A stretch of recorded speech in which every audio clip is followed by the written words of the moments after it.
끝이고 많은 빛을 갚았다고 합니다만은, 저는 그 책 안에서 특별히 관심 가는 인물, 그 두 사람을 여러분들에게 소개하면서 오늘 말씀을 함께 하고자 합니다. 그 한 사람이 여러분들이 잘 아시는 현대그룹을 일궈낸 정두영 회장입니다. 그리고 또 한 사람, 미국의 토크쇼의 여왕이라고 불리는 오프라 윈프리라고 하는 여성입니다. 우리나라에서 입지전적인 재계의 인물로 손꼽으라고 하면 당연히 현대그룹의 정두영 회장을 빼놓을 수가 없을 겁니다. 이 정두영 회장은 우리가 잘 알고 있듯이 마지막에 정말 큰 실패를 한 사람입니다. 1992년 이제 그가 만 17살이 되던 해에 이 나라 대통령의 도전에서 그만 낙선하고 만 것입니다. 그래서 이 정두영 회장에 대한 호불호가 있습니다만은, 그러나 그의 삶을 우리에게 참으로 시사하는 바가 큼을 우리가 보게 되는 것 같습니다. 이 정두영 회장은 가난한 농부의 아들로 1915년 일제강점기에 태어났다고 합니다. 농사로는 가난을 면치 못하고 생각해서 이제 집을 가출하게 되는데, 그것이 계기로 해서 그는 입지전적인 삶을 시작합니다. 그는 막노판을 전전하다가 복흥 상해라고 하는 쌀가게 점원으로 들어가서 주인에게 신임을 얻고 그 가게를 인수해서 쌀 장사를 시작합니다.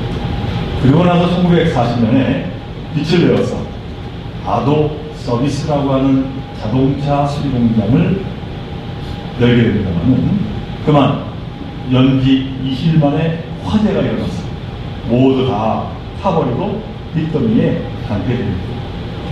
그러나 여기서 그는 좌절하지 않고 참으로 신용 있는 흔한 삶을 살았기 때문에 다시 이제 빚을 얻어서 자동차 수리 공장을 바로 우리 동대문 옆에 신솔동에 세우게 되는데, 이것이 현대 자동차의 출발점이 되었습니다. 이 정두영 회장에 대한 에피소드는 수도 없이 많습니다만은, 그 중에 한두 가지를 소개해 봅니다. 한국전쟁 이후에 그는 대구와 거창을 잇는 고령교라고 하는 복구 공사를 했는데, 그 공사가 끝났을 때 지난 10년 동안 벌었던 것을 다 날리고 뿐만 아니라 엄청난 빚을 지게 되었다고 합니다. 그 빚을 갚기 위해서 무려 20년 동안 고생했다라고 하는 겁니다.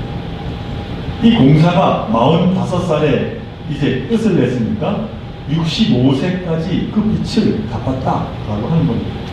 노인이 되어서야 빚을 다 청산한 겁니다.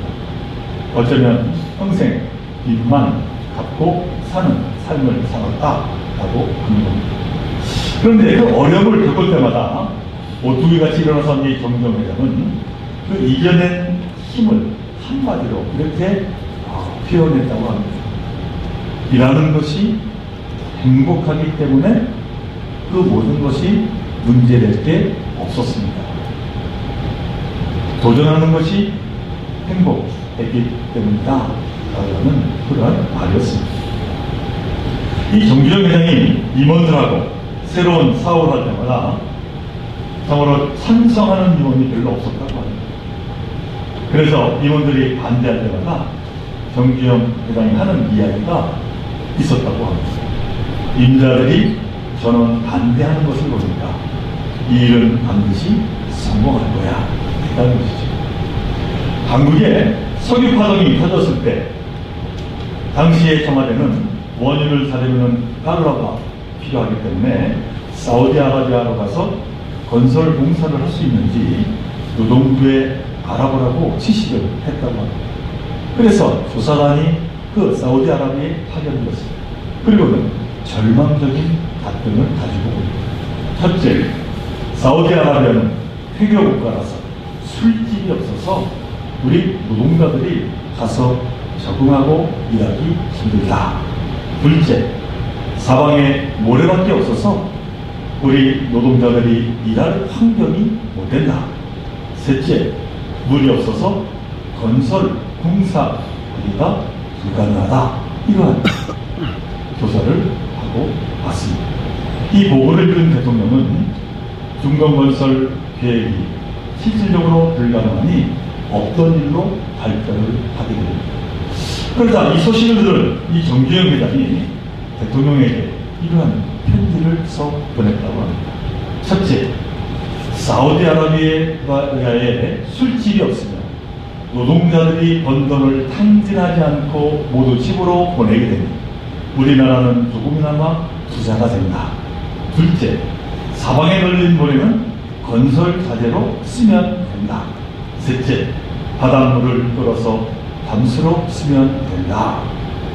이 편지를 받고 대통령은 중동 건설 계획을 밀어붙이고 충동통을 일으켰다 하는 이야기가 있습니다. 100%의 절망의 상황을 100%의 희망으로 본 사람이 바로 이 정주영이라고 하는 사람이라고 그 책은 평하고 있습니다. 20년간 빛을 갚아야 하는 그 고령교 복구공사의 실패를 들고 늘 정주영은 이렇게 이제 말했던 것이죠. 임자, 그것은 실패가 아니야. 시험이야. 하늘이 거대한 선물을 내려주기 전에 과연 정주영에게 그 선물을 받을 자격이 있는지 시험한 거지. 이렇게 늘 이야기했다는 것입니다. 오늘 우리가 함께 읽은 이 신명기 8장 1절 이하의 말씀, 이스라엘 하나님이 약속한 땅을 눈앞에 두고 40년의 광야 생활을 돌아보며 모세가 유언처럼 한 말씀입니다. 내가 오늘 명하는 모든 명령을 너희는 지켜 행하라. 그리하면 너희가 살고 번성하고 여호와께서 너희 조상들에게 맹세하신 땅에 들어가서 그것을 차지하리라. 모세는 계속해서 이스라엘 백성들에게 권면하는데 그 다음 나오는 2절의 그 말씀이 이것은 실패가 아니야? 시험이야? 하늘이 거대한 선물을 내려주기 전에 과연 정주영에게 그 선물을 받을 자격이 있는지 시험한 거지 라고 하는 그 고백과 아주 일맥상통한 말씀을 하고 있음을 우리는 보게 됩니다. 2절의 말씀입니다. 네 하나님 여호와께서 이 40년 동안 네게 광야길을 걷게 하신 것을 기억하라. 이는 너를 낮추시며 너를 시험하사 내 마음이 어떠한지 그 명령을 지키는지 지키지 않는지 알게 하려 하신다. 우리 인생길에서 만나는 모든 시련은 우리의 마음을 알고 싶은 하나님의 시험이라고 모세는 그렇게 말하고 있습니다. 길도 없는 광야의 길, 거칠고 험한 길, 온갖 짐승들이 도살하고 있는 길, 배고픔과 목마름이 기다리고 있는 그 길. 그런데 그 길이 실패의 길이 아니라 젖과 꿀이 흐르는 땅을 주시려는 하나님의 시험이라 말씀하고 있는 것입니다. 과연 이스라엘 백성들이 그 땅을 차지할 수 있는지 그 마음을 보시려는 하나님의 계획된 길이라고 그렇게 모세는 이야기하고 있습니다. 모세는 오늘 본문 다음 7절로부터 하나님이 약속한 땅에 대해서 말씀합니다. 네 하나님 여호와께서 너를 아름다운 땅에 이르게 하시나니 그것은 골짜기든지 산지든지 시내와 군천과 샘이 흐르고 밀과 보리의 소산지요 포도와 무화과와 석류와 감람나무와 꿀의 소산지라. 네가 먹을 것에 모자람이 없고 네게 아무 부족함이 없는 땅이며 그 땅에 돌은 철이요 산에서는 동을 들 것이라. 네가 먹어서 배부르고 네 하나님 여호와께서 옥토를 네게 주셨음을 말미암아 그를 찬송하라. 사실 이스라엘 백성들이 정작 찾아 들어간 가나안 땅은 젖과 꿀이 흐르는 땅이 아니었습니다.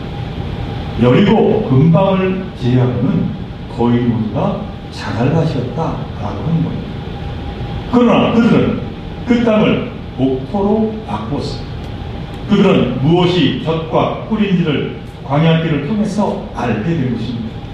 아무것도 안 하고 거저 얻는 것이 축복이 아니라 말씀 가운데 행복한 마음으로 땀 흘려 일할 때 진정한 축복이 주어진다 라고 하는 것을 그들은 깨달아 아는 것입니다. 그리고 미래를 향한 소망과 믿음을 잃지 않을 때에 비로소 참 전부가 젖과 꿀이 흐르는 곳임을 그들은 알았다라고 하는 말씀입니다. 세상에 성공하는 것처럼 보이는 사람들 참으로 여기저기에 많습니다. 그러나 모두가 행복한 것은 아닙니다. 오히려 어떤 상황이든 행복하게 살려고 하는 사람이 성공과 실패에 상관없이 행복한 사람이라고 말씀드리고 싶습니다. 제가 가끔 EBS 교육 프로그램에 텔레비전을 보려면 세계 각국의 사람들이 살아가는 모습들을 이렇게 보여주는 프로그램이 있습니다. 한 번은 핀란드 편을 본 적이 있습니다.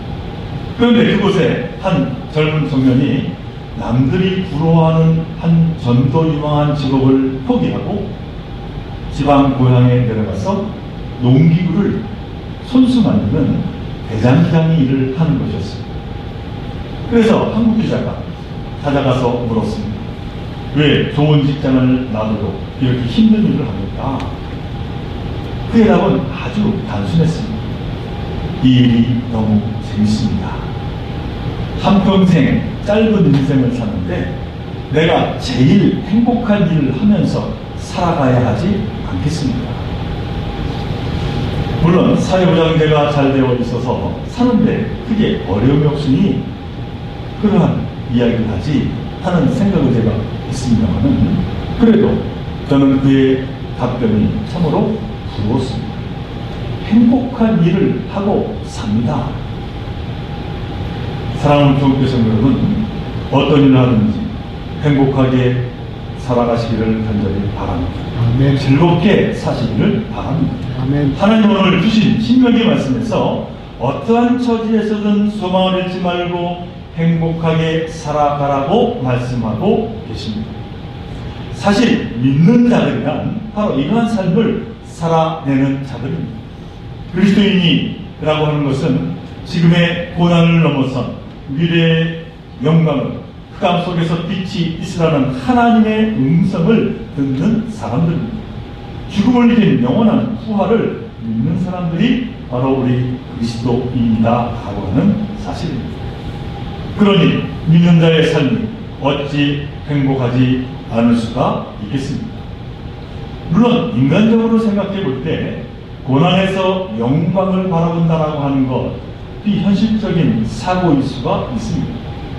고난을 만날 때 당연히 고통을 느끼고 아파하고 좌절하는 것이 사실 현실적인 모습입니다. 그러나 고난을 만날 때 하나님의 약속을 위한 시험이라고 생각하는 사람은 고난 속에서 오히려 비현실적인 희망을 보게 된다 하는 것입니다. 그리고 마침내 그 비현실을 현실로 만들어갑니다.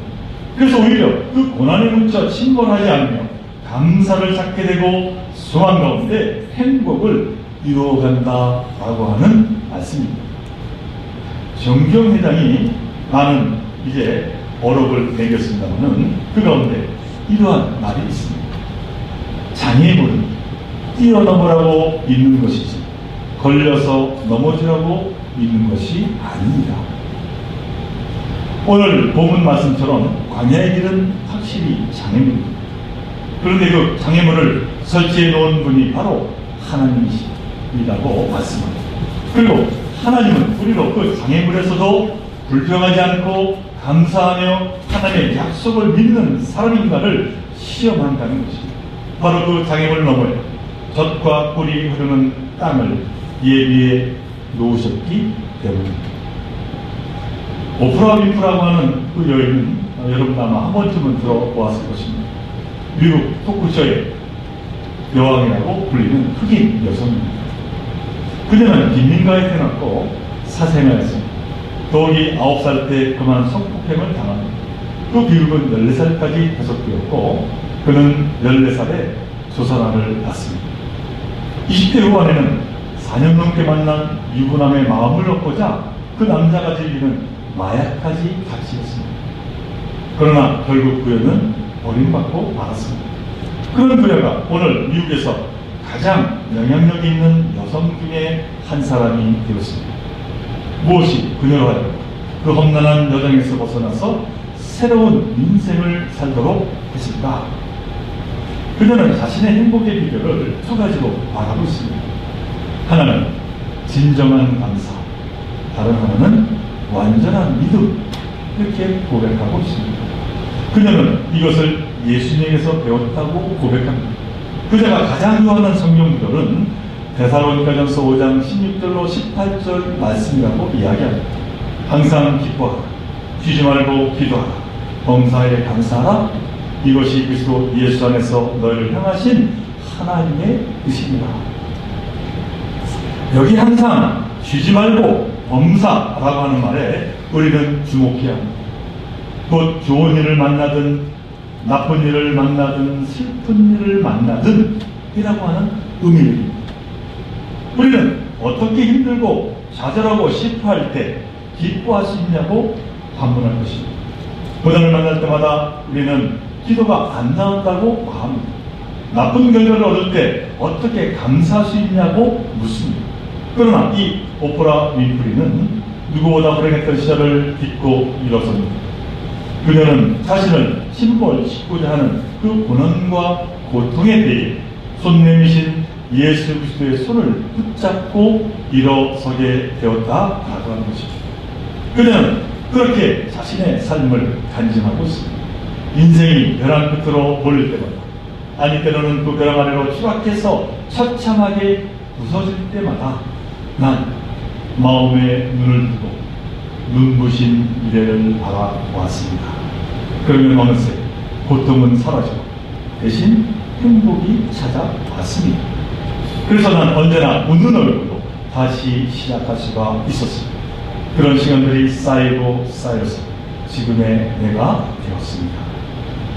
사랑하는 성교회 성도 여러분, 우리의 인생은 믿음과 사랑으로 행복하게 살기에 참으로 짧은 시간입니다. 그런데 거기에 불평과 원망과 미움과 불신까지 짊어지고 가기에는 너무나도 아까운 시간이 아니겠습니까? 행복한 삶을 이루어가시기를 간절히 바랍니다. 행복한 가정을 세워가시기를 간절히 바랍니다. 우리는 새해를 맞이할 때마다 희망찬 새해를 시작하자고 다짐합니다만은 상황과 여건은 여전히 거친 광야길에 놓여 있습니다. 누가 앞에든 장애 모르는 토차에 도사리고 있습니다. 그러나 오늘 신명기에서 하나님은 그 험난한 광야길, 적과 꿀을 예비한 시험임을 말씀하고 있습니다. 그리고 그것은 오히려 우리를 향한 하나님의 약속이 실현되는 증거임을 나타내고 있습니다. 우리 마음이 어떠한지 시험하고 자신은 하나님이 주신 기회라고 하는 사실입니다. 사실 행복은 이미 각자의 마음속에 결정되어 있는 것입니다. 성공을 해서 행복한 것이 아니라 실패를 해서 불행한 것이 아닙니다. 이미 행복과 불행은 우리 마음속에 있는 것입니다.